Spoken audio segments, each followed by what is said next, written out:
বিস্ফোৰক সামগ্ৰীৰ ভয়ে খেদিছে অসম আৰক্ষীক বা বম স্কোৱাডক। এই মুহূৰ্তত আমি ২৭ নম্বৰ ৰাষ্ট্ৰীয় ঘাইপথৰ সমীপত উপস্থিত আছোঁ আৰু সতীৰ্থৰ দৃশ্য দেখুৱাইছে।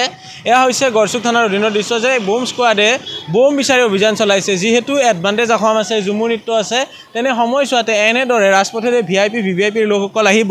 সতীৰ্থৰ দৃশ্য দেখুৱাইছে যে বম স্কোৱাডে যিফালে যায় সেইফালে বম স্কোৱাডে এনেদৰে এয়া ৰাতিপুৱাৰ ভাগৰ দৃশ্য দেখুৱাইছোঁ। ২৭ নম্বৰ ৰাষ্ট্ৰীয় ঘাইপথৰ বৰা গাঁৱৰ এক্সক্লুচিভলি দেখুৱাইছে এই মুহূৰ্তত নিউজ ১৮ অসম নৰ্থ-ইষ্টৰ দৰ্শকসকলক যে ৰাতিপুৱাৰ ভাগতে এনেদৰে বম স্কোৱাডে আহি অভিযান চলাইছে। এয়া মহানগৰীৰ ২৭ নম্বৰ ৰাষ্ট্ৰীয় ঘাইপথৰ দৃশ্য গড়চুক আৰক্ষী থানাৰ অধীনত। যিফালে চোৱা যায় সেইফালে বম স্কোৱাড আছে।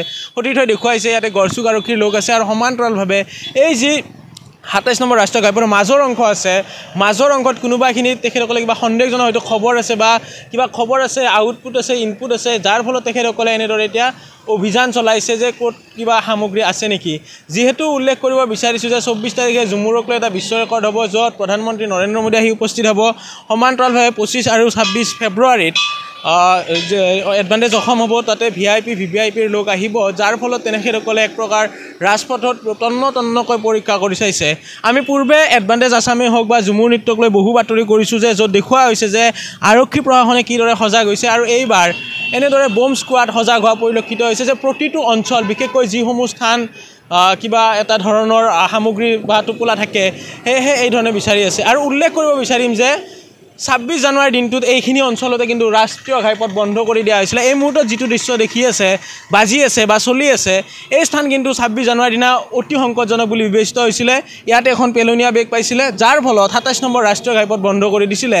যাৰ ফলত এতিয়া সেই একে স্থানতে আজি ৰাতিপুৱাৰ ভাগত এনেদৰে বম স্কোৱাডে অভিযান চলাইছে।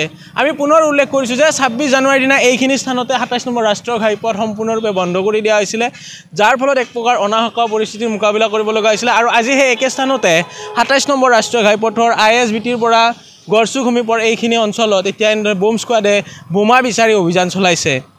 উল্লেখ কৰিছোঁৱে যে ২৪ ফেব্ৰুৱাৰীত ঝুমুৰক লৈ ইয়াতে বিশ্ব ৰেকৰ্ড হ'ব, যাৰ বাবে প্ৰধানমন্ত্ৰী নৰেন্দ্ৰ মোদী আহিব।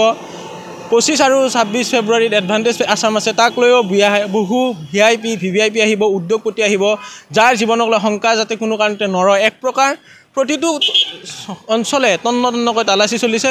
মই পুনৰ উল্লেখ কৰিছোঁ যে ২৬ জানুৱাৰীত দুটাকৈ বিস্ফোৰণ হৈছিলে, এটা বিস্ফোৰণ লালমাটিত আৰু আনটো বিস্ফোৰণ এই স্থানতে সামগ্ৰী পোৱা বুলি এক প্ৰকাৰ এটা সূত্ৰ সদৰি কৰিছিলে, কিন্তু পিছত সেয়া এটা বেগ ওলালে, প্লাষ্টিকৰ বেগ ওলালে বা এগৰাকী লোক পালে, গোলাঘাটৰ আছিল লোকজন। আৰু আজি এই ৰাতিপুৱাৰ ভাগতে এই একে স্থানতে এনেদৰে বম স্কোৱাডে ৰাতিপুৱাৰ ভাগতে এনেদৰে তন্নকৈ পৰীক্ষা কৰা দেখিবলৈ পোৱা গ'ল। আৰু নিউজ ১৮ত এই দৃশ্যসমূহ এক্সক্লুচিভলি বন্দী হ'ল। আপুনি বিচৰা বাতৰি পাব কেৱল নিউজ ১৮ এপত। নিউজ ১৮ এপ ডাউনলোড কৰিবলৈ স্কেন কৰক এই QR কোড। গুগল প্লে ষ্টৰতো পাব এই নিউজ ১৮ এপ।